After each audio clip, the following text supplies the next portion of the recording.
아침 햇살이 서울 강남의 스카이라인을 비추고 있었다. 거대한 유리 건물들이 숲을 이루고 있는 빌딩 숲 속 미래테크라는 간판이 걸린 20층짜리 오피스 건물은 번화한 도시의 심장부와 같았다. 이곳은 겉으로는 혁신과 성공의 상징처럼 보였지만 그 속내는 치열한 경쟁과 보이지 않는 권력 싸움으로 얼룩져 있었다. 특히 신입사원들에게는 생존 게임과 다름없는 냉혹한 정글이었다. 오늘도 어김없이 지하철에서 내린 이지호는 익숙한 출근길에 몸을 실었다. 그는 갓 대학을 졸업한 20대 후반의 청년이었다. 그의 키는 훤칠했지만 어깨는 다소 굽어 있었고 안경 너머의 눈은 피곤에 절어 있었다. 그는 유행에 뒤떨어진 낡은 정장 차림이었고 손에는 다 떨어진 가죽 서류 가방을 들고 있었다. 그의 모습은 미래테크의 번지르르한 로비와는 전혀 어울리지 않았다. 그는 흡사 좁은 작업실에서 밤샘 코딩을 하다 막 뛰쳐나온 공대생 같았다. 지호가 엘리베이터에 오르자 먼저 타고 있던 직원들이 그를 힐긋거렸다. 그들의 시선에는 노골적인 무시와 경멸이 담겨 있었다. 어휴, 쟤 또 좋으시네. 옷은 명함이라고 누가 그러더니 아주 명함이 걸레짝이구만. 옆에 서 있던 여직원이 비아냥거리자 다른 남직원이 킥킥거렸다. 지호는 그들의 말을 듣지 못한 척 고개를 숙였다. 그는 이런 시선과 조롱에 이미 익숙했다. 미래테크에 입사한 지 2달. 그는 매일같이 이런 취급을 받았다. 지호가 속한 개발 3팀은 특히 그에게 지옥 같은 곳이었다. 팀장인 박정태는 명문대 출신의 뛰어난 언변을 가졌지만 실제 능력은 보잘것없었다. 그는 자신의 무능함을 감추기 위해 만만한 신입사원들을 괴롭히는데 열을 올렸다. 박 팀장의 오른팔 격인 대리 김민호는 박 팀장의 비위를 맞추며 지호를 더욱 못살게 굴었다. 지호는 늘 그들의 표적이었다. 이지호 씨, 어제 제가 정리하라고 한 자료는 다 했습니까? 아직도 멀었습니까? 박 팀장은 지호가 자리에 앉자마자 싸늘한 목소리로 물었다. 그의 목소리에는 불만과 짜증이 가득했다. 지호는 밤새워 정리한 자료를 내밀었다. 네, 팀장님. 말씀하신 대로 정리했습니다. 박 팀장은 대충 자료를 훑어보더니 코웃음을 쳤다. 이게 뭡니까? 글씨는 삐뚤빼뚤하고 오타는 또 왜 이렇게 많습니까? 대충 할 거면 뭐 하러 합니까? 다시 해오세요. 박 팀장은 자료를 지호의 얼굴에 던지듯이 돌려주었다. 자료는 바닥에 흩어졌고 지호는 조용히 그것을 주워 담았다. 주위 동료들은 아무도 도와주지 않았다. 오히려 박 팀장의 비위를 맞추며 깔깔거렸다. 김민우 대리가 옆에서 거들었다. 지호 씨, 팀장님 말씀대로 대충 하지 말고 좀 제대로 해요. 어차피 우리 팀이 지호 씨 때문에 실적 떨어지면 지호 씨만 책임질 거 아니잖아요. 그의 말에 팀원들은 일제히 웃음을 터뜨렸다. 점심시간이 되자 팀원들은 모두 함께 구내식당으로 향했다. 지호는 늘 그랬듯이 홀로 뒤따라갔다. 식당에서도 그는 늘 혼자 밥을 먹었다. 아무도 그에게 말을 걸지 않았고 그 역시 누구에게도 말을 걸지 않았다. 그는 조용히 밥을 먹으며 노트북으로 알 수 없는 코드들을 들여다봤다. 사실 그는 점심시간에도 쉬지 않고 자신의 과제를 수행하고 있었다.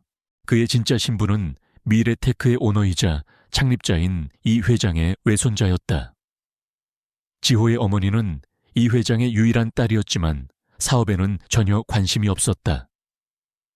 그녀는 예술가의 길을 택했고 아들 지호에게도 자유로운 삶을 강요했다. 하지만 이 회장은 손자 지호에게만은 특별한 애착을 가지고 있었다. 그는 지호를 후계자로 키우고 싶어 했지만 동시에 지호가 자신의 힘으로 회사를 이끌 수 있는 진정한 리더가 되기를 바랐다. 그래서 이 회장은 지호에게 특별한 미션을 주었다. 지호야, 너는 신입사원으로 미래테크에 입사해라. 네 정체를 아무에게도 밝히지 마라. 바닥부터 시작해서 이 회사가 어떻게 돌아가는지, 어떤 문제점이 있는지 직접 눈으로 보고 느껴라. 그리고 그 안에서 너 자신을 증명해 보여라. 이 회장의 제안에 지호는 처음에는 망설였다. 그는 평생을 자유롭게 살아왔고 딱딱한 회사 생활에는 전혀 관심이 없었다. 하지만 이 회장의 간곡한 부탁과 회사의 미래를 위한 아버지의 열정의 지호는 결국 제안을 받아들였다. 그는 이지호라는 가명으로 미래테크의 신입사원으로 입사했다. 그의 외모는 평범했고 옷차림은 수수했다. 그는 일부러 자신의 능력을 드러내지 않았다. 그는 회사 내의 모든 부서와 팀원들의 동향을 조용히 관찰했다. 특히 박 팀장과 김 대리의 행태는 지호의 눈에 거슬렸다. 그들은 자신의 권력을 남용하여 팀원들을 괴롭히고 회사의 중요한 프로젝트를 사적인 이득을 위해 이용하려 했다. 어느 날 오후 박 팀장은 중요한 프로젝트 발표를 앞두고 지회에게 모든 자료 정리를 맡겼다. 이지호 씨, 내일까지 이 모든 자료를 완벽하게 정리해서 PPT로 만들어 놓으세요. 혹시라도 실수하면 가만두지 않을 겁니다. 박 팀장은 지회에게 엄청난 양의 자료를 던져주었다. 그 자료들은 대부분 난잡하게 흩어져 있었고 내용 또한 복잡했다. 이것은 사실 박 팀장이 평소에 지회에게 떠넘기던 일 중 가장 큰 프로젝트였다. 지호는 밤샘 작업을 해야 했다. 그는 퇴근 후에도 회사에 남아 밤늦도록 자료를 정리하고 PPT를 만들었다. 그의 눈은 피곤에 절어 있었지만 그의 손은 쉴 새 없이 움직였다. 그는 자료들을 정리하면서 박 팀장과 김 대리가 저지른 여러 가지 문제점들을 발견했다. 그들은 중요 정보를 누락시키거나 허위 보고를 통해 실적을 부풀리는 등 회사에 손해를 끼치는 행위를 일삼았다. 지호는 그들의 비리를 묵묵히 기록하고 증거 자료들을 수집했다. 다음 날 아침 지호는 완성된 PPT 파일을 박 팀장에게 제출했다. 박 팀장은 대충 파일을 훑어보더니 만족스러운 표정을 지었다. 이 정도면 되겠군. 수고했어, 이지호 씨. 역시 신입사원은 잔심부름이라도 잘해야지. 하하하. 박 팀장은 지호의 노고를 비웃듯이 말했다. 그는 지호가 밤샘 작업을 통해 완벽한 결과물을 만들어냈다는 사실은 알지 못했다. 오히려 자신의 능력 덕분에 프로젝트가 잘 진행될 것이라고 착각했다. 오후에 열린 프로젝트 발표회는 순조롭게 진행되었다. 박 팀장은 자신이 모든 것을 준비한 것처럼 능숙하게 발표를 이어나갔다. 그는 지호가 만든 PPT 자료를 활용하여 자신의 능력을 과시했다. 지호는 맨 뒤에 앉아 박 팀장의 발표를 조용히 지켜보았다. 그의 얼굴에는 어떤 표정도 읽히지 않았다. 발표가 끝나고 질의응답 시간이 되자 한 임원이 날카로운 질문을 던졌다. 박정태 팀장, 이 프로젝트의 핵심 기술에 대한 부분이 명확하지 않습니다. 혹시 이 부분에 대해 자세히 설명해 줄 수 있습니까? 임원의 질문에 박 팀장은 당황했다. 그는 지호가 정리한 자료만 믿고 있었을 뿐 실제 핵심 기술에 대해서는 전혀 알지 못했다. 박 팀장은 식은땀을 흘리며 말을 더듬었다. 그 부분은 그때 김 대리가 박 팀장을 구원하려는 듯 앞으로 나섰다. 그 부분은 저희가 현재 보완 중인 단계이며 곧 상세한 보고서를 제출할 예정입니다. 김 대리의 어설픈 변명에 임원은 더욱 날카로운 눈빛으로 그들을 바라보았다. 이 중요한 발표 자리에서 핵심 기술에 대한 설명도 제대로 못하다니. 박 팀장, 김 대리 실망이 크군요. 회의실의 분위기는 삽시간에 싸늘해졌다. 박 팀장과 김 대리는 얼굴이 하얗게 질렸다. 그들의 시선은 조용히 앉아있는 지회계로 향했다. 그들은 지호가 모든 것을 알고 있을 것이라고 생각했지만 동시에 그가 감히 나서서 자신들을 도와줄 것이라고는 상상도 하지 못했다. 그들에게 지호는 그저 하찮은 신입사원일 뿐이었다. 회의실의 공기는 얼어붙었다. 박 팀장과 김 대리의 얼굴은 백지장처럼 하얗게 질려 있었다. 그들은 임원의 날카로운 시선 앞에서 식은땀을 흘렸다. 회의실의 모든 시선이 그들에게 집중되었고 그들은 더 이상 변명할 여지가 없었다. 그들에게는 이번 프로젝트의 성공이 곧 자신들의 입지를 굳히는 발판이었지만 지금 이대로라면 모든 것이 물거품이 될 위기였다. 그들의 불안한 시선은 자신들과는 아무 상관없다는 듯 조용히 앉아있는 이지회계로 향했다. 그들은 지호가 이 상황에서 뭔가 해주기를 바랐지만 감히 그에게 도움을 청할 용기가 없었다. 그들에게 지호는 늘 무시하고 멸시하던 하찮은 신입사원일 뿐이었기 때문이다. 그때 회의실 문이 조용히 열리고 한 남자가 들어섰다. 그는 50대 초반으로 보이는 중년 남성이었다. 깔끔한 수트에 부드러운 인상을 가졌지만 그의 눈빛은 날카롭고 깊었다. 그는 천천히 회의실 안으로 들어와 가장 상석에 해당하는 자리에 앉았다. 회의실에 있던 모든 임원진과 팀장들은 일제히 일어나 그에게 고개를 숙였다. 회장님, 그의 등장에 회의실 안은 더욱 긴장감으로 가득 찼다. 그는 다름 아닌 미래테크의 창립자이자 현 명예회장인 이강수 회장이었다. 이강수 회장은 조용히 앉아 아무 말 없이 박 팀장과 김 대리를 바라보았다. 그의 시선은 마치 꿰뚫어 보는 듯했다. 박 팀장과 김 대리는 이 회장의 차가운 시선 앞에서 숨조차 제대로 쉴 수 없었다. 그들은 자신들의 무능함과 비리가 이 회장에게까지 알려질까봐 두려움에 떨었다. 그들은 평소 이 회장의 경영 방식에 대해 불만을 품고 있었지만 감히 그의 눈앞에서는 반항할 수 없었다. 박정태 팀장, 김민우 대리, 핵심 기술에 대해 제대로 설명하지 못하는 이유가 무엇입니까? 이 중요한 프로젝트를 이토록 허술하게 준비했다니 실망이 큽니다. 이강수 회장의 목소리는 나지막했지만 그 안에는 강철 같은 단호함이 느껴졌다. 박 팀장은 식은땀을 흘리며 더듬거렸다. 회장님, 그 부분은 저희가 그때였다. 이강수 회장의 시선이 맨 뒤에 조용히 앉아있던 이지회계로 향했다. 그의 눈빛은 지호를 알아보는 듯 미묘한 변화를 보였다. 이지호 씨, 이 프로젝트에 대해 당신은 어떻게 생각합니까? 핵심 기술에 대해 설명할 수 있습니까? 이강수 회장의 갑작스러운 질문에 회의실의 모든 시선이 지회계로 향했다. 박 팀장과 김 대리는 경악했다. 회장이 왜 하필 저 하찮은 신입사원에게 질문을 하는지 이해할 수 없었다. 그들은 지호가 아무것도 모를 것이라고 확신했다. 지호는 천천히 자리에서 일어섰다. 그의 얼굴에는 어떤 표정도 읽히지 않았다. 그는 박 팀장과 김 대리를 스쳐 지나가며 앞으로 나섰다. 박 팀장은 지호의 팔을 잡으려 했지만 지호는 그의 손길을 피했다. 지호는 강단에 서서 마이크를 잡았다. 그의 손은 떨리지 않았다. 네, 회장님. 제가 설명해 드리겠습니다.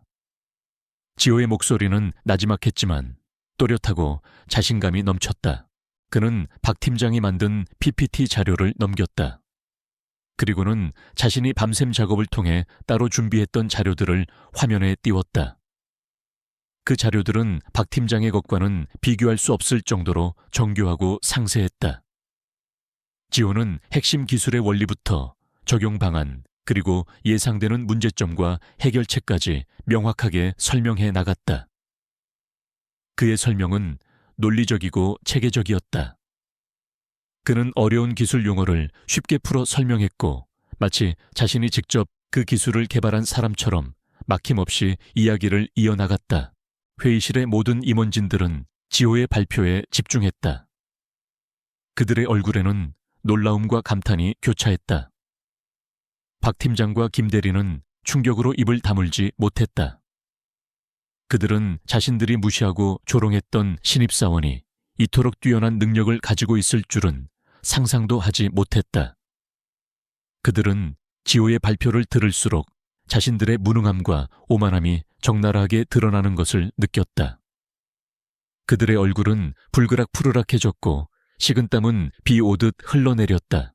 지호의 발표가 끝나자 회의실에는 우레와 같은 박수 소리가 터져 나왔다. 임원들은 지호의 발표에 감탄하며 칭찬을 아끼지 않았다. 이강수 회장은 조용히 미소 지었다. 그의 눈빛에는 만족감과 함께 알 수 없는 뿌듯함이 담겨 있었다. 그는 지호가 자신에게 맡긴 미션을 성공적으로 수행하고 있음을 확인했다. 이지호 씨, 당신은 정말 놀랍군요. 이 프로젝트에 대해 이토록 깊이 이해하고 있을 줄은 몰랐습니다. 한 임원이 지회에게 감탄하며 말했다. 지호는 겸손하게 고개를 숙였다. 과찬이십니다. 제가 할 일을 했을 뿐입니다. 그의 겸손함은 오히려 그를 더욱 빛나게 했다. 이강수 회장은 박 팀장과 김 대리를 차가운 눈빛으로 응시했다. 박정태 팀장, 김민우 대리, 이지호 씨의 발표를 보고 느낀 점이 많을 겁니다. 당신들은 이번 프로젝트에서 매우 실망스러운 모습을 보였습니다. 회사에서 가장 중요한 것은 직급이나 학벌이 아니라 실력과 성실함입니다. 그리고 팀원들을 존중하는 자세입니다. 이강수 회장의 목소리에는 경고가 담겨 있었다. 박 팀장과 김 대리는 고개를 들지 못했다. 회의가 끝나고 이강수 회장은 지호를 자신의 집무실로 불렀다. 집무실에는 이강수 회장과 지호, 그리고 이 회장의 비서실장 강현우만이 남아 있었다. 이강수 회장은 지호에게 따뜻한 미소를 지었다. 지호야, 수고 많았다. 네가 이렇게까지 잘 해낼 줄은 몰랐다. 이강수 회장의 말에 지호는 고개를 숙였다. 할아버지, 제가 할 일을 했을 뿐입니다. 이강수 회장은 지호의 어깨를 두드렸다. 이제 때가 된 것 같구나. 네 정체를 세상에 밝힐 때가 왔다.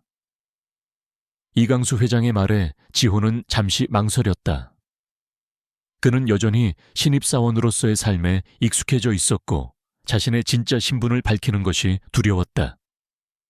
그는 오랫동안 외면했던 자신의 운명과 다시 마주해야 한다는 사실에 부담감을 느꼈다. 미래테크의 진정한 주인으로서의 책임감이 그의 어깨를 짓눌렀다. 그는 잠시 눈을 감았다. 머릿속에는 회사에 입사한 후 겪었던 모든 일들이 주마등처럼 스쳐 지나갔다. 박 팀장과 김 대리의 비웃음 동료들의 외면, 그리고 홀로 밤새워 일했던 시간들.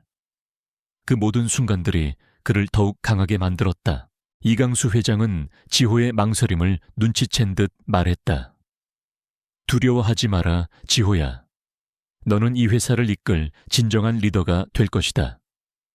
너는 이미 그 자질을 충분히 증명했다. 이강수 회장의 따뜻한 격려에 지호는 고개를 들었다. 그의 눈빛은 다시 단호해졌다. 네, 할아버지. 알겠습니다. 제가 미래테크의 진정한 주인이 되겠습니다. 지호의 목소리에는 결의가 담겨 있었다. 강현우 비서실장은 옆에서 조용히 미소 지었다. 그는 오랫동안 이강수 회장의 지시를 받아 지호의 모든 활동을 보고받고 있었다. 그는 지호가 뛰어난 능력을 가진 인물임을 누구보다 잘 알고 있었다. 그는 지호가 미래테크를 새로운 시대로 이끌어갈 것이라고 확신했다. 그날 저녁 미래테크의 모든 직원들에게 긴급 공지 메일이 발송되었다. 메일의 내용은 단 한 줄이었다. 내일 아침 9시 대강당에서 긴급 전체 회의를 소집합니다. 전 직원 필히 참석 바랍니다. 직원들은 의아해했다. 평소에는 볼 수 없었던 긴급 공지였다.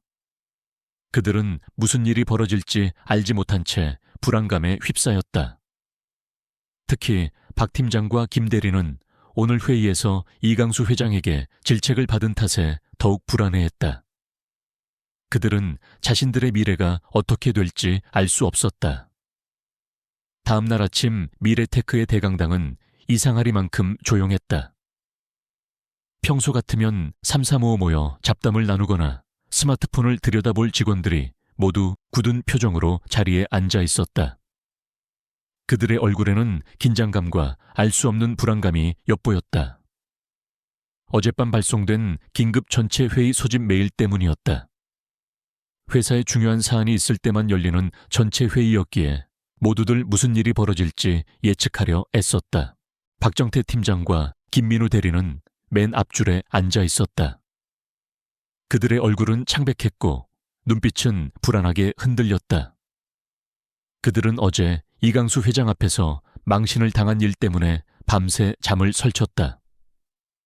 자신들의 무능함이 회장에게까지 드러난 상황에서 오늘 회의에서 어떤 이야기가 나올지 두려움에 떨었다. 그들은 혹시나 자신들의 비리가 밝혀질까봐 노심초사했다. 그들의 불안한 시선은 강당 문 쪽을 끊임없이 주시했다. 오전 9시 정각 강당 문이 열리고 이강수 명예회장이 단상으로 걸어 나왔다. 그의 뒤를 이어 강현우 비서실장과 몇몇 임원들이 따랐다. 그리고 그들 맨 뒤에는 이지호가 조용히 걸어 들어오고 있었다. 이지호는 평소와 다름없이 낡은 정장 차림이었지만 그의 눈빛은 어딘가 모르게 단호하고 깊어 보였다. 직원들은 그가 왜 이 중요한 자리에 회장과 함께 들어오는지 의아해하며 수군거렸다. 이강수 회장은 단상에 서서 마이크를 잡았다. 강당 안은 숨소리마저 들리지 않을 정도로 정적이 흘렀다. 바쁘신 와중에도 오늘 회의에 참석해 주신 모든 임직원 여러분께 감사드립니다. 이강수 회장의 목소리는 나지막했지만 강당 전체에 울려 퍼졌다. 오늘 이 자리에서 여러분께 중요한 발표를 하나 하려고 합니다. 직원들의 얼굴에는 긴장감이 역력했다. 최악의 시나리오를 상상하는 이들도 있었다. 구조조정 혹은 회사의 매각. 그들은 불안감에 침을 꿀꺽 삼켰다. 박 팀장과 김 대리의 심장은 격렬하게 뛰었다.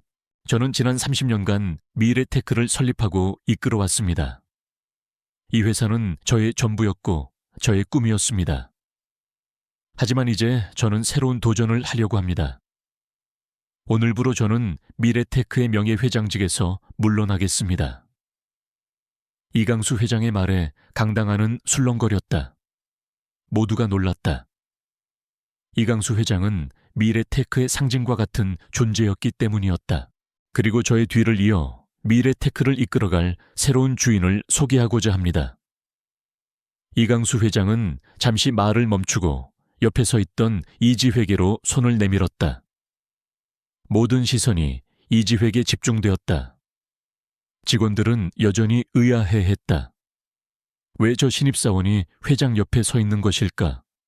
혹시 회장의 사적인 비서라도 되는 걸까? 여러분께 미래테크의 새로운 대표이사 사장이자 진정한 주인이 될 이지호 씨를 소개합니다. 이강수 회장의 목소리는 단호하고 명확했다. 그의 말 한마디 한마디가 강당 안에 벼락처럼 떨어졌다. 강당 안은 충격과 혼란으로 뒤덮였다. 모든 직원들의 얼굴은 경악으로 물들었다. 이지호가 사장이라고 말도 안 돼. 그들은 자신의 귀를 의심했다. 평소 자신들이 무시하고 조롱했던 늘 허름한 옷차림에 어깨는 굽어 있었던 그 신입사원이 미래테크의 진짜 주인이었다니 믿을 수 없는 현실이었다. 박 팀장과 김 대리는 충격으로 입을 다물지 못했다. 그들의 얼굴은 하얗게 질렸고 식은땀은 비 오듯 흘러내렸다. 그들은 지호가 자신들이 괴롭히고 모욕했던 바로 그 이지호라는 사실을 뒤늦게 깨달았다. 지난 2달간 자신들이 저질렀던 모든 만행들이 주마등처럼 스쳐 지나갔다. 자료를 던지고 비웃고 책임을 전가했던 모든 순간들이 그들을 덮쳐왔다. 그들은 망연자실한 표정으로 지호를 바라보았다.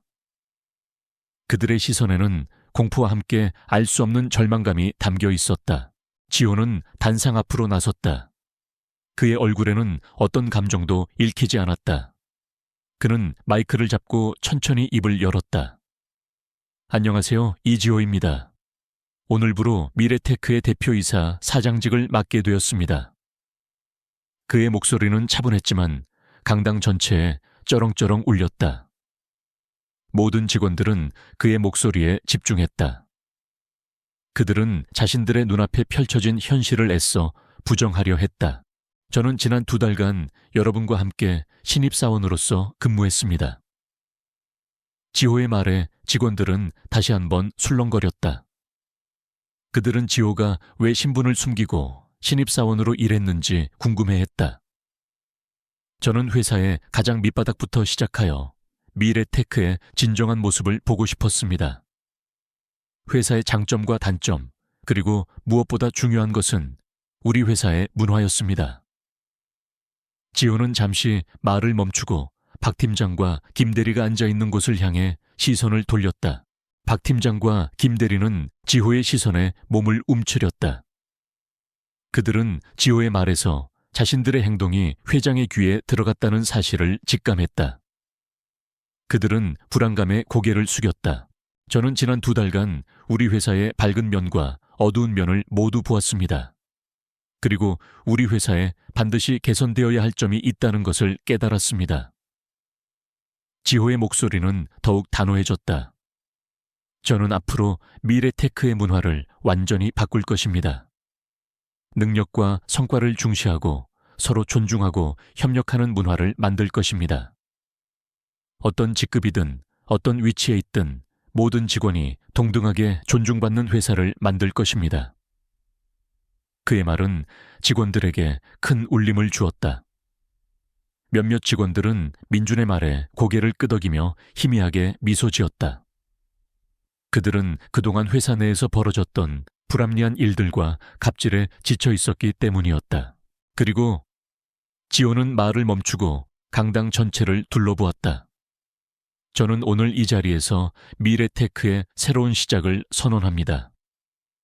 그 시작은 책임지지 않는 자리에 앉아 권력을 남용하고 동료를 존중하지 않으며 회사의 발전을 저해하는 인물들을 정리하는 것부터 시작될 것입니다. 지호의 목소리는 차갑게 변했다. 그의 눈빛은 날카롭게 빛났다. 박 팀장과 김 대리의 얼굴은 공포에 질려 있었다. 그들은 지호의 말이 자신들을 향하고 있음을 직감했다.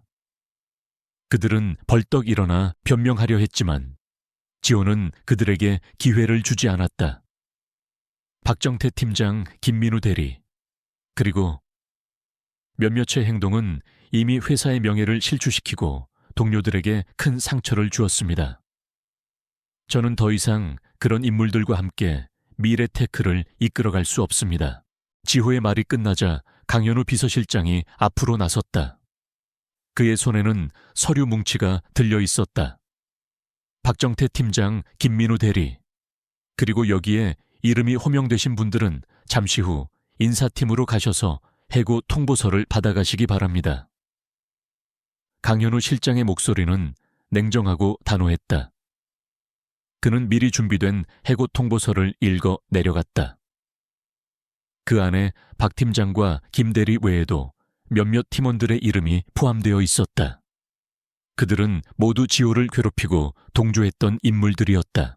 박 팀장과 김 대리는 충격으로 주저앉았다. 그들은 자신들의 귀를 의심했다. 해고라니 자신들이 감히 이 하찮은 신입사원에게 해고를 당하다니. 그들의 얼굴에는 절망과 분노 그리고 믿을 수 없다는 표정이 뒤섞여 있었다. 그들은 자신들의 모든 것이 한순간에 무너져 내리는 것을 느꼈다. 그들은 지호를 노려보았지만 지호의 얼굴에는 어떤 동요도 없었다. 그는 그저 냉정하고 단호한 표정으로 그들을 응시할 뿐이었다. 강당 안은 여전히 정적이 흘렀다. 직원들은 눈앞에 벌어진 믿을 수 없는 상황에 경악했다. 그들은 이지호라는 이름의 신입사원이 사실은 미래테크의 진짜 주인이었다는 사실에 다시 한번 충격을 받았다. 그리고 그들이 그동안 무시하고 비웃었던 인물이 얼마나 대단한 사람이었는지 깨달았다. 그들의 마음속에는 알 수 없는 두려움과 함께 새로운 기대감이 피어올랐다. 미래테크는 이제 완전히 달라질 것이었다. 대강당을 가득 채웠던 충격과 정적은 이지호가 단상을 내려오자마자 순식간에 술렁임으로 바뀌었다. 해고 통보를 받은 박정태 팀장과 김민우 대리는 망연자실한 표정으로 자리에 주저앉아 있었다. 그들의 눈에는 분노, 당혹감, 그리고 절망이 뒤섞여 있었다. 한순간에 모든 것을 잃었다는 사실이 그들을 짓눌렀다. 그들은 감히 이지호의 얼굴을 똑바로 쳐다볼 수 없었다. 그들에게 이지호는 더 이상 자신들이 무시하던 하찮은 신입사원이 아니었다. 그는 이제 거대한 권력을 가진 미래테크의 진정한 주인이었다. 직원들은 삼삼오오 모여 웅성거렸다. 세상에 저 신입사원이 회장님 손자였다니. 어쩐지 뭔가 다르다고 생각했어. 박 팀장이랑 김 대리 제대로 당했네. 평소에 얼마나 괴롭혔는데. 그들의 목소리에는 놀라움과 함께 알 수 없는 통쾌함이 섞여 있었다. 그동안 박 팀장과 김 대리의 갑질에 시달렸던 직원들은 은밀하게나마 정의가 실현되었다는 생각에 안도했다. 이지호는 직원들의 시선을 뒤로한 채 강현우 비서실장과 함께 회장실로 향했다. 회장실 안에는 이강수 명예회장이 흐뭇한 미소를 지으며 그들을 기다리고 있었다. 지호야, 수고 많았다. 이제부터 네가 미래테크를 이끌어갈 진정한 리더가 되어야 한다. 이강수 회장의 목소리에는 믿음과 기대감이 가득했다. 지호는 할아버지에게 고개를 숙였다. 네, 할아버지. 최선을 다하겠습니다. 회장실은 넓고 화려했다. 통유리 너머로 서울의 정영이 한눈에 들어왔다. 이 넓은 공간이 이제 자신의 것이 되었다는 사실이 믿기지 않았다. 그는 회장실 의자에 앉아 통유리 너머의 풍경을 바라보았다. 그의 마음속에는 알 수 없는 책임감이 밀려왔다. 그는 단순한 상속자가 아니었다. 그는 미래테크의 새로운 미래를 만들어가야 할 책임이 있었다. 이강수 회장은 지회계 지난 시간 동안 그가 미래테크에 대해 비밀리에 조사하고 분석했던 자료들을 건넸다. 그 안에는 회사의 재무 상태, 각 부서의 문제점, 그리고 잠재적인 성장 동력에 대한 상세한 분석 보고서가 담겨 있었다. 지호는 할아버지의 치밀함에 놀랐다. 그는 할아버지가 자신을 단순히 후계자로 키운 것이 아니라 진정한 리더가 될 수 있도록 모든 준비를 시켜왔음을 깨달았다. 지호야, 너는 지난 2달간 회사 내부의 문제점들을 직접 보고 느꼈을 것이다. 특히 직원들 간의 소통 부자의 불합리한 업무 방식, 그리고 부서 이기주의는 반드시 개선되어야 할 부분이다. 너는 이 모든 것을 바꿀 수 있는 힘을 가지고 있다. 하지만 힘은 항상 책임이 따른다는 것을 명심해라. 이강수 회장의 조언은 지호의 가슴 속에 깊이 박혔다. 지호는 자신의 노트북을 열었다. 그 안에는 그가 신입사원으로 일하는 동안 몰래 수집하고 분석했던 자료들이 가득했다. 박 팀장과 김 대리의 비리, 다른 부서의 불합리한 업무 처리 방식, 그리고 직원들의 불만에 대한 설문조사 결과까지. 그는 이 모든 문제점들을 해결하고 미래테크를 더 나은 회사로 만들겠다고 다짐했다. 그는 가장 먼저 회사 내부의 갑질 문화를 뿌리 뽑기로 했다. 그는 인사팀에 지시하여 익명으로 고충을 접수할 수 있는 시스템을 만들고 직원들에게 자유롭게 의견을 개진할 수 있는 통로를 마련했다. 또한 직급과 관계없이 모든 직원이 서로 존중하고 협력하는 문화를 만들기 위해 다양한 프로그램을 도입했다. 직원들은 새로운 사장의 변화에 놀라면서도 기대감을 감추지 못했다. 박정태와 김민우는 회사에서 쫓겨난 후 실업자가 되었다. 그들은 갈 곳이 없었다. 다른 회사에 취업하려 했지만 미래테크에서의 해고 소문이 이미 업계에 퍼져 있었다. 그들은 어디에서도 환영받지 못했다. 그들은 자신들이 무시했던 이지호가 이제 자신들의 운명을 결정하는 자리에 앉아 있다는 사실에 절망했다. 그들의 삶은 한순간에 나락으로 떨어졌다. 그들은 뒤늦게 자신들의 오만함과 어리석음을 후회했지만 이미 때는 늦었다. 특히 박정태는 자신의 비리가 모두 밝혀질까봐 노심초사했다. 그가 저지른 횡령과 배임 행위들은 이지호의 눈을 피할 수 없었다. 박정태는 이지호가 자신을 고발할까봐 두려움에 떨었다. 그는 밤마다 악몽에 시달렸다. 이지호는 박정태의 비리 사실을 알고 있었다. 하지만 그는 즉시 박정태를 고발하지 않았다. 대신 그는 박정태에게 한 가지 제안을 했다. 박정태 씨, 당신이 저지른 모든 비리를 인정하고 자수한다면 저는 당신의 형량을 낮출 수 있도록 법적 지원을 아끼지 않겠습니다. 그리고 당신의 가족에게 피해가 가지 않도록 최대한 노력하겠습니다. 하지만 만약 당신이 끝까지 진실을 외면한다면 저는 모든 증거를 가지고 당신을 고발할 것입니다. 지호의 제안에 박정태는 충격에 휩싸였다. 그는 지호가 자신을 용서해 줄 리 없다고 생각했다. 하지만 지호의 제안은 예상외로 관대했다. 박정태는 자신의 죄를 인정하고 자수할지 아니면 끝까지 버틸지 고민했다. 그의 마음속에서는 양심과 두려움이 격렬하게 충돌했다. 한편 김민우는 박정태가 자수할까봐 불안해했다. 그는 박정태와 함께 비리를 저질렀기 때문에 박정태가 자수하면 자신도 함께 처벌받을 것이라고 생각했다. 김민우는 박정태에게 자수하지 말라고 설득했지만 박정태는 이미 지쳐 있었다. 그는 더 이상 도망치거나 거짓말할 힘이 없었다. 며칠 후 박정태는 결국 검찰에 자수했다. 그는 자신이 저지른 모든 비리를 인정하고 이지회에게 진심으로 사과했다. 이지호는 박정태의 자수에 안도했다. 그는 박정태에게 약속대로 법적 지원을 아끼지 않았고 박정태의 가족에게 피해가 가지 않도록 최대한 노력했다. 박정태는 자신의 죄에 대한 대가를 치러야 했지만 지호의 배려 덕분에 최소한의 희망을 가질 수 있었다. 김민우는 박정태의 자수에 충격을 받았다. 그는 자신도 이제 피할 수 없다는 것을 깨달았다. 김민우는 이지회에게 찾아가 무릎을 꿇고 용서를 빌었다. 사장님, 제가 잘못했습니다.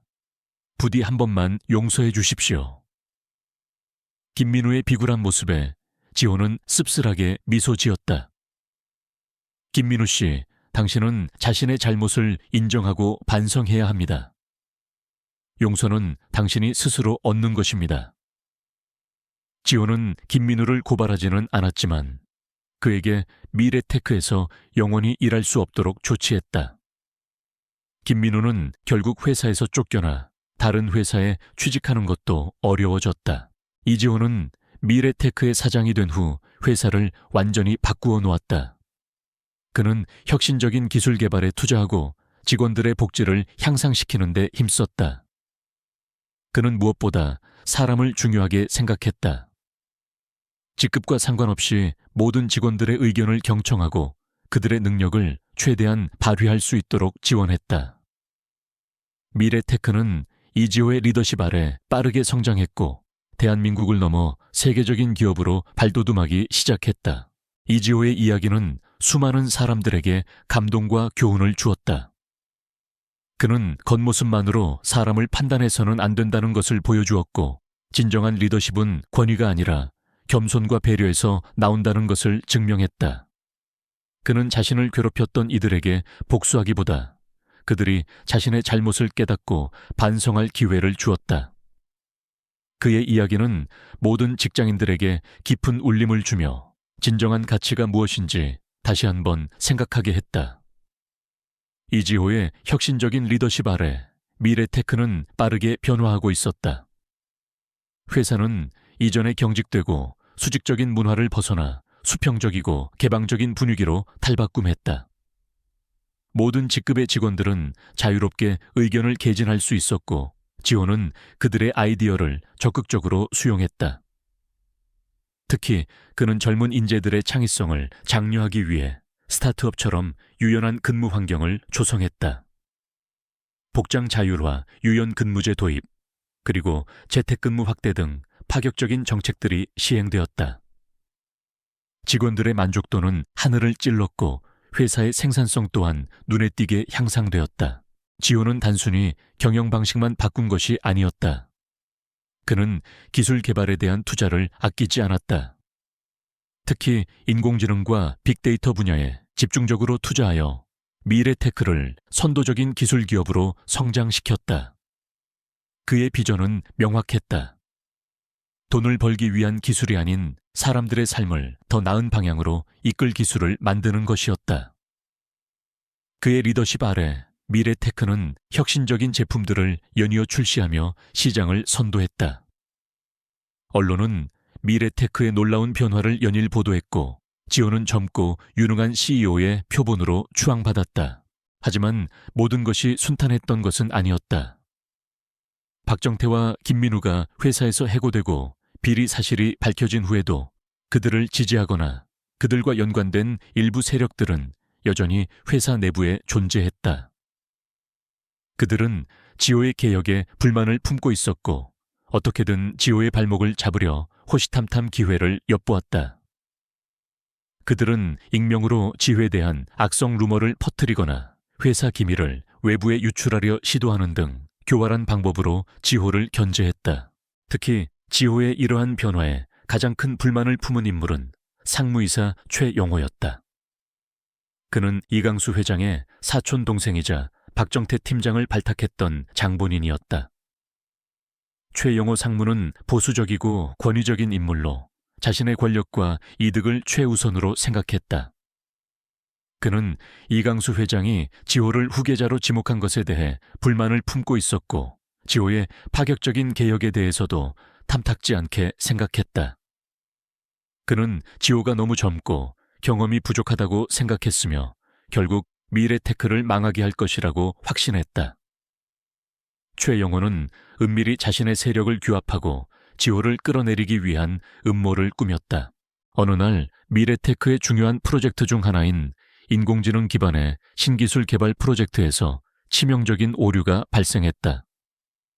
이 오류로 인해 막대한 손실이 발생할 위기에 처했다. 최영호 상무는 이 기회를 놓치지 않았다. 그는 즉시 이사회를 소집하고 이 모든 책임이 지호의 성급한 투자와 능력 부족 때문이라고 주장했다. 그는 지호가 너무 젊고 경험이 없어서 회사를 위험에 빠뜨렸다고 비난하며 지호에게 대표이사 사장직에서 물러날 것을 요구했다. 이사회는 최영호 상무의 편에 섰다. 대부분의 이사들은 보수적이고 최영호 상무와 오랜 인연을 맺어왔기 때문이었다. 그들은 지호의 젊음과 파격적인 행보에 불안감을 느끼고 있었다. 이사회 분위기는 삽시간에 지회에게 불리하게 돌아갔다. 그들은 지회에게 책임을 묻고 그를 사장직에서 해임하려는 움직임을 보였다. 지호는 이사들의 비난과 최영호 상무의 공격에도 침착함을 유지했다. 그의 얼굴에는 어떤 동요도 없었다. 그는 이 모든 상황이 자신을 시험하려는 것임을 직감했다. 그는 자신이 이 위기를 어떻게 헤쳐나가야 할지 고민했다. 그는 할아버지인 이강수 회장에게 도움을 청할 수도 있었지만 그는 자신의 힘으로 이 난관을 극복하고 싶었다. 진정한 리더는 위기 속에서 빛을 발해야 한다고 생각했다. 그는 프로젝트 오류의 원인을 분석하기 시작했다. 밤낮 없이 연구실에 틀어박혀 수많은 코드들을 검토하고 데이터를 분석했다. 그의 옆에는 그를 믿고 따르는 몇몇 젊은 개발자들이 함께 밤샘 작업을 했다. 그들은 지호의 비전을 믿었고 그를 진정한 리더로 존경했다. 며칠간의 밤샘 작업 끝에 지호는 프로젝트 오류의 진정한 원인을 밝혀냈다. 그것은 단순히 기술적인 오류가 아니었다. 내부 시스템에 누군가 고의적으로 악성 코드를 심어놓아 프로젝트를 방해하고 회사에 손실을 입히려는 시도였다. 지호는 악성 코드의 출처를 추적했고 충격적인 사실을 알아냈다. 악성 코드는 최영호 상무의 개인 컴퓨터에서 유출된 것이었다. 최영호 상무가 이 모든 사태를 조작하고 지회에게 책임을 전가하려 했던 것이었다. 지호는 분노의 치를 떨었지만 감정을 드러내지 않았다. 그는 이 모든 증거들을 철저하게 수집하고 최영호 상무의 모든 비리를 파헤치기 위해 전구진에게 도움을 청했다. 전구진은 지호의 이야기를 듣고 최영호 상무의 뒤를 조사하기 시작했다. 최영호 상무는 과거에도 여러 차례 회사의 기밀을 유출하거나 사적인 이득을 위해 회사의 자산을 유용했던 전적이 있었다. 전구진은 최영호 상무가 과거에 저질렀던 모든 비리들을 낱낱이 파헤쳐 증거들을 확보했다. 다음 이사회에서 최영호 상무는 다시 한번 지호를 비난하며 사장직에서 물러날 것을 요구했다. 그는 자신의 계획이 완벽하다고 확신했다. 하지만 그때 지호가 조용히 자리에서 일어났다. 그의 손에는 최영호 상무의 모든 비리가 담긴 증거 자료들이 들려 있었다. 지호의 눈빛은 냉정하고 단호했다. 최영호 상무님, 당신은 이 프로젝트 오류의 진정한 원인을 알고 계십니까?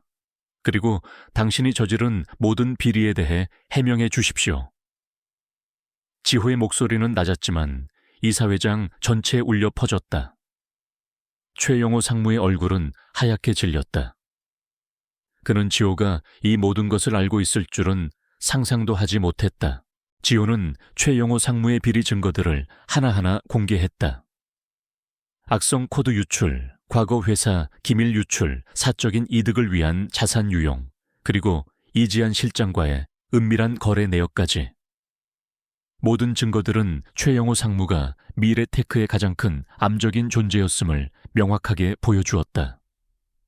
이사회의 모든 이사들은 충격에 휩싸였다. 그들은 자신들이 믿었던 최영호 상무가 이토록 추악한 인물이었음에 경악했다. 최영호 상무는 더 이상 버틸 수 없었다. 그의 얼굴은 절망으로 일그러졌고 그는 결국 고개를 떨구었다. 이사회는 아수라장이 되었다. 이사들은 최영호 상무의 해임을 만장일치로 결정했고 검찰에 고발 조치했다. 미래테크는 또 한 번 거대한 폭풍을 맞았지만 이번에는 지호의 리더십 아래 더 단단해지고 투명해졌다. 지호는 이사들에게 최영호 상무의 비리로 인한 손실을 복구하고 회사의 이미지를 다시 끌어올리기 위한 구체적인 계획을 발표했다. 그의 계획은 혁신적이고 체계적이었다. 이사들은 지호의 탁월한 위기관리 능력과 비전에 감탄했다. 그들은 비로소 지호가 미래테크를 이끌 진정한 리더임을 인정했다. 지호는 회장실로 돌아와 통유리 너머의 도시 야경을 바라보았다. 그의 마음속에는 알 수 없는 평화와 함께 새로운 결의가 차올랐다. 그는 모든 역경을 이겨내고 미래테크를 더 나은 회사로 만들어갈 것이라고 다짐했다. 그의 어깨는 이제 더 이상 굽어있지 않았다. 그는 당당하고 자신감 넘치는 미래테크의 진정한 주인으로 우뚝 서 있었다. 최영호 상무의 몰락은 미래테크에 다시 한번 거대한 파장을 일으켰다. 그의 비리와 음모가 낱낱이 밝혀지면서 이사회는 철저한 내부 감사와 대대적인 인적 쇄신을 약속했다. 이지호는 더 이상 신입사원이라는 가면을 쓸 필요가 없었다. 그는 미래테크의 진정한 리더이자 구원자로 우뚝 섰다.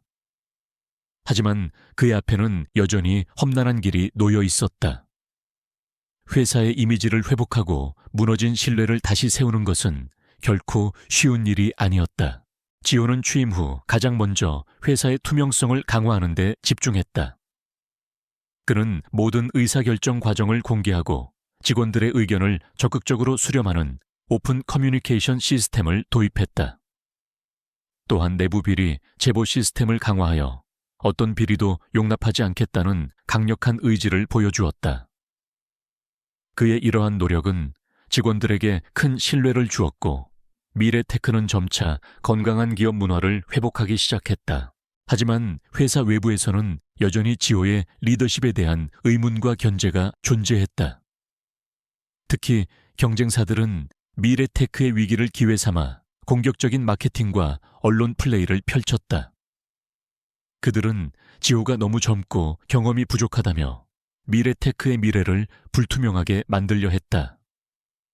언론 또한 지호의 갑작스러운 등장을 둘러싼 의혹들을 제기하며 그의 정통성에 흠집을 내려고 했다. 어느 날 미래테크의 핵심 기술이 경쟁사로 유출되는 초유의 사태가 발생했다. 이 기술은 미래테크가 수년간 심혈을 기울여 개발한 인공지능 알고리즘으로 회사의 미래를 좌우할 만큼 중요한 기술이었다.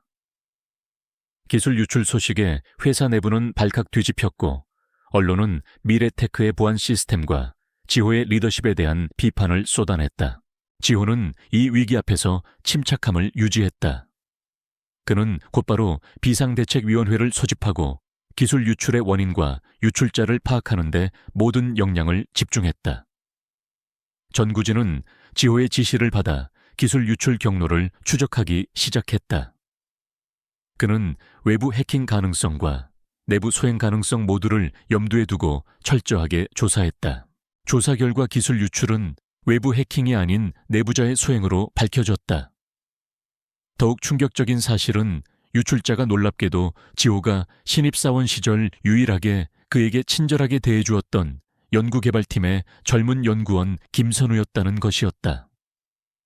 김선우는 지호에게 기술적인 조언을 구하거나 가끔 커피를 건네주며 소소한 친절을 베풀곤 했다. 지호는 그를 순수하고 열정적인 연구원으로 생각하고 있었다. 정구진은 김선우의 뒤를 캐기 시작했다. 김선우는 겉으로는 평범한 연구원이었지만 그의 내면에는 깊은 좌절감과 열등감이 숨겨져 있었다.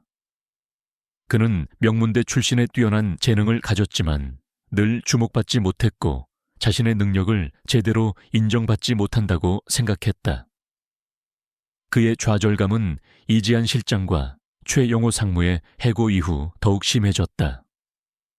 그는 지호가 갑작스럽게 사장이 된 것에 대해 질투심을 느꼈고 자신은 평생 노력해도 얻을 수 없는 자리를 지호가 너무 쉽게 얻었다고 생각했다. 이러한 열등감과 불만은 경쟁사의 유혹에 김선우를 빠뜨리게 했다. 경쟁사는 김선우의 약점을 파고들어 그에게 거액의 돈과 파격적인 다효를 제안하며 기술 유출을 종용했다. 김선우는 결국 유혹에 넘어가 미래테크의 핵심 기술을 경쟁사로 넘겼던 것이었다. 지호는 김선우가 유출자라는 사실에 큰 충격을 받았다. 그는 배신감과 함께 알 수 없는 슬픔을 느꼈다. 자신이 가장 믿었던 사람 중 한 명이었기 때문이었다. 그는 김선우를 불러 진실을 추궁했다. 김선우는 처음에는 자신의 죄를 부인했지만 지호가 내민 명확한 증거 앞에서 결국 모든 것을 자백했다. 그의 얼굴에는 후회와 절망이 교차했다. 죄송합니다, 사장님. 제가 미쳤었나 봅니다. 저는 사장님을 질투했습니다. 사장님은 너무나 쉽게 모든 것을 얻으신 것 같았습니다. 저는 평생을 노력해도 얻을 수 없는 것들을. 김선우의 목소리는 흐느낌으로 변했다. 지호는 김선우의 말을 들으며 씁쓸하게 미소 지었다. 그는 김선우의 마음을 이해할 수 있었다.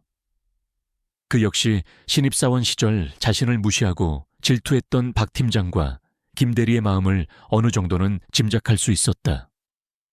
인간의 질투심과 열등감이 얼마나 파괴적인 결과를 낳을 수 있는지 다시 한번 깨달았다. 하지만 지호는 감정에 휘둘리지 않았다. 그는 냉정하게 김선우에게 책임을 물었다. 김선우 씨, 당신의 행동은 회사에 막대한 손실을 입혔습니다. 그리고 당신은 동료들과 회사의 신뢰를 배신했습니다. 당신은 당신의 행동에 대한 책임을 져야 합니다. 지호는 김선우를 경찰에 고발 조치했다. 김선우는 자신의 죄에 대한 대가를 치러야 했다. 기술 유출 사건은 미래테크에 큰 위기를 가져왔지만 동시에 지호의 리더십을 더욱 공고히 하는 계기가 되었다. 지호는 위기 속에서도 침착하게 대응했고 문제를 해결하는 탁월한 능력을 보여주었다. 그는 유출된 기술을 빠르게 복구하고 보안 시스템을 더욱 강화하여 재발 방지 대책을 마련했다. 그의 위기관리 능력은 모든 직원들의 존경을 받았고 회사 외부에서도 그의 리더십에 대한 긍정적인 평가가 쏟아졌다. 지오는 기술 유출 사건 이후 회사 내부에 정직과 신뢰를 최우선 가치로 삼는 캠페인을 펼쳤다. 그는 직원들에게 서로를 존중하고 신뢰하는 것이 회사의 가장 큰 자산임을 강조했다. 그는 또한 직원들의 심리적인 안정과 스트레스 관리를 위한 상담 프로그램을 도입하여 김선우와 같은 비극적인 상황이 재발하지 않도록 노력했다. 이지호의 리더십 아래 미래테크는 모든 위기를 극복하고 더욱 단단해졌다. 회사는 혁신적인 기술 개발과 건강한 기업 문화를 바탕으로 세계적인 기업으로 성장했다. 지호는 더 이상 회장님 손자라는 꼬리표에 갇히지 않았다. 그는 자신의 능력과 리더십으로 미래테크를 이끌어가는 진정한 주인이자 수많은 사람들에게 존경받는 CEO가 되었다. 그의 이야기는 단순한 성공 신화가 아니었다. 그것은 인간의 질투심과 욕망이 얼마나 위험한지, 그리고 진정한 가치와 리더십은 어디에서 오는지를 보여주는 교훈이었다. 이지호는 자신의 경험을 통해 세상에 깊은 울림을 주었다. 겉모습만으로 사람을 판단해서는 안 된다는 것, 그리고 어떤 상황에서도 겸손하고 정직한 자세를 잃지 않아야 한다는 것을. 그의 삶은 이제 미래테크의 미래와 함께 찬란하게 빛나고 있었다. 이지호의 리더십은 미래테크를 견고하게 다졌다. 최영호 상무의 비리가 드러나고 김선우의 기술 유출 사건까지 겪으며 회사는 큰 홍역을 치렀지만 지호는 이 모든 위기를 성장의 발판으로 삼았다. 그는 투명한 경영과 혁신적인 기술 개발, 그리고 무엇보다 직원 중심의 문화를 확립하는 데 주력했다. 미래테크는 이제 단순한 IT 기업을 넘어 사회적 책임을 다하는 모범 기업으로 자리매김했다. 지호의 이야기는 기업 경영의 새로운 패러다임을 제시하며 언론의 끊임없는 찬사를 받았다. 그러나 모든 영광의 뒤편에는 여전히 어두운 그림자가 숨어 있었다. 최 회장 시절부터 태오그룹을 등에 업고 미래테크의 중요한 결정에 막강한 영향력을 행사해온 외부 세력이 존재했다. 그들은 최영호 상무와 이지한 실장에게 자금을 대고 비리를 조장했던 진짜 배후였다. 지호가 이들의 존재를 직접적으로 알지는 못했지만 전구진은 그의 날카로운 직감과 수년간의 경험으로 이 그림자 세력의 움직임을 감지하고 있었다. 그들은 지호가 회사를 완전히 장악하고 자신들의 이권을 위협하는 것을 결코 좌시하지 않을 것이었다. 어느 날 오후 지호의 집무실로 강민석 변호사가 긴급하게 찾아왔다. 그의 얼굴에는 심각한 기색이 역력했다. 사장님, 큰일 났습니다. 미래테크의 핵심 기술 특허권에 대한 소송이 제기되었습니다. 상대는 글로벌테크라는 해외 거대 기업입니다. 강 변호사의 말에 지호는 놀랐다. 글로벌테크는 세계 IT 시장을 선도하는 거대 기업으로 막강한 자금력과 법률팀을 자랑하는 곳이었다. 기술 유출 사건 이후 저희가 특허권을 더욱 강화했는데 무슨 문제라도 있습니까? 지호가 물었다. 강 변호사는 한숨을 쉬었다. 그들은 저희가 10여 년 전 개발했던 핵심 원천 기술에 대한 특허권을 주장하고 있습니다. 그들이 내민 증거는 저희가 상상할 수도 없는 오래된 문서들입니다. 만약 그들의 주장이 받아들여진다면 미래테크는 막대한 손해 배상금을 물어야 할 뿐만 아니라 지금까지 개발한 모든 인공지능 관련 기술을 사용할 수 없게 됩니다. 회사의 존립 자체가 위태로워질 수 있습니다. 지호는 이 모든 것이 단순한 우연이 아님을 직감했다. 글로벌테크가 굳이 지금 와서 10여 년 전에 특허권을 문제 삼는 것은 분명 뒤에 숨겨진 의도가 있을 터였다. 그는 전구진에게 연락했다. 우진이 형, 글로벌테크의 배후에 대해 조사해 줄 수 있겠습니까? 그리고 그들이 주장하는 특허권의 진위 여부도 함께요. 이번 소송은 뭔가 석연치 않습니다. 전구진은 곧바로 조사에 착수했다. 그는 글로벌 테크와 미래테크의 과거 관계, 그리고 양쪽 기업을 오갔던 인물들에 대한 정보를 파헤쳤다. 얼마 지나지 않아 충격적인 사실이 드러났다. 글로벌 테크의 법률팀을 움직이는 고문 변호사 박상민이 과거 최대호 회장과 이지한 실장에게 은밀히 자문을 해주었던 인물이라는 것이었다. 박상민은 최대호 회장 시절 미래테크의 핵심 기술 개발 과정에 깊이 관여했으며 당시 기술 특허 관련 서류들을 조작하거나 숨겨왔던 전적이 있었다. 민주나 박상민은 과거 최 회장님의 그림자 역할을 했던 인물이야. 그가 글로벌 테크 뒤에 있다는 건 이 모든 일이 단순한 특허권 분쟁이 아니라는 뜻이야. 그는 분명 최 회장님 시절에 어떤 비밀을 알고 있을 거야. 전구진의 목소리에는 긴장감이 역력했다.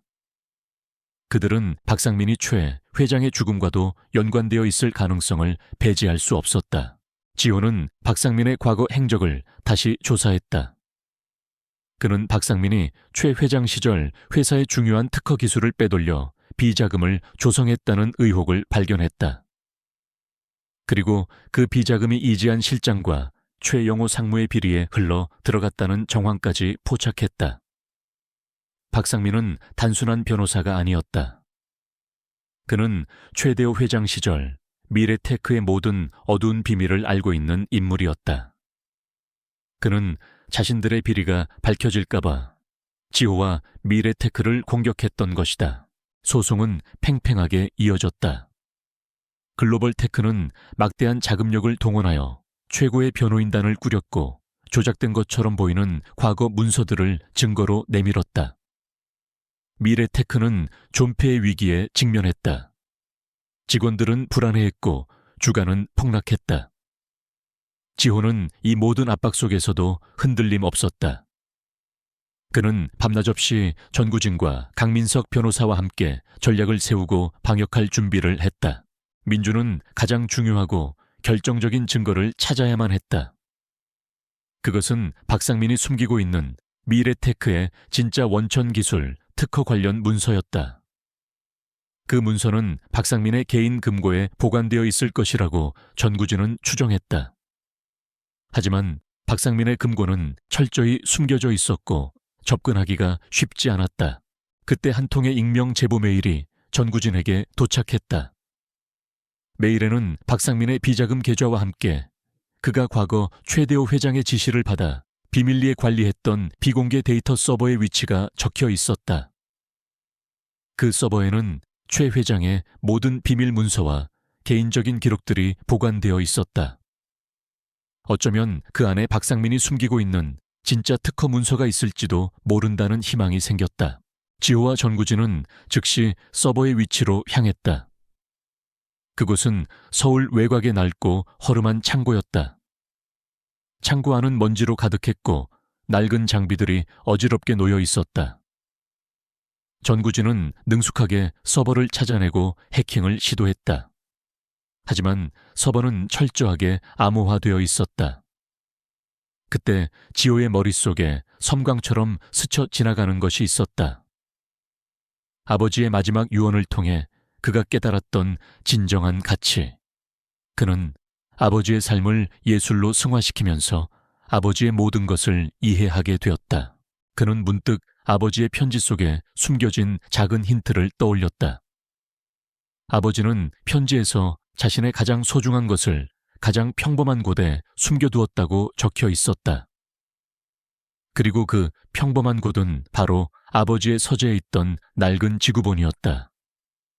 민주는 어릴 적 아버지가 중요한 서류들을 지구본 안에 숨겨두는 것을 우연히 본 적이 있었다. 그는 아버지의 서재로 향했다. 서재는 여전히 옛 모습 그대로였다. 민주는 낡은 지구본을 찾아냈다. 지구본 아래에는 작은 버튼이 숨겨져 있었다. 버튼을 누르자 지구본이 열리면서 작은 USB가 나타났다. USB 안에는 박상민이 숨기고 있던 미래테크의 진짜 원천 기술 특허 문서와 함께 박상민과 글로벌테크의 은밀한 거래 내역, 그리고 최 회장과 박상민의 과거 비리에 대한 모든 증거들이 담겨 있었다. 지호는 충격과 함께 안도했다. 아버지는 마지막까지 자신을 보호하고 미래테크를 지키려 했던 것이다. 아버지는 박상민의 배신을 예견하고 모든 증거를 미리 숨겨두었던 것이었다. 민주는 아버지의 치밀함과 아들을 향한 깊은 사랑에 다시 한번 눈물을 흘렸다. 이 증거들은 미래테크의 존립을 지키는 동시에 박상민과 그를 배후에서 조종했던 세력들을 완전히 무너뜨릴 결정적인 증거였다. 다음 재판에서 글로벌테크의 변호인단은 여전히 자신만만한 태도로 조작된 증거들을 내밀었다. 하지만 지호는 침착하게 USB에 담긴 모든 증거들을 공개했다. 회의장 안은 순식간에 술렁거렸다. 글로벌테크의 변호인단은 물론 박상민의 얼굴은 경악으로 물들었다. 그들은 자신들의 모든 비밀이 만천에 드러났다는 사실에 공포에 질렸다. 박상민은 결국 자신의 죄를 인정하고 자수했다. 그의 자백과 증거들을 통해 글로벌테크가 미래테크의 기술을 훔치려 했다는 사실, 그리고 그 뒤에 최 회장 시절에 어두운 그림자 세력이 존재했다는 사실이 모두 밝혀졌다. 글로벌테크는 막대한 손해 배상금을 물어야 했고 그들의 이미지는 회복 불가능할 정도로 실추되었다. 지호는 모든 위기를 극복하고 미래테크를 지켜냈다. 그는 더 이상 신입사원이 아니었다. 그는 진정한 리더이자 회사의 구원자였다.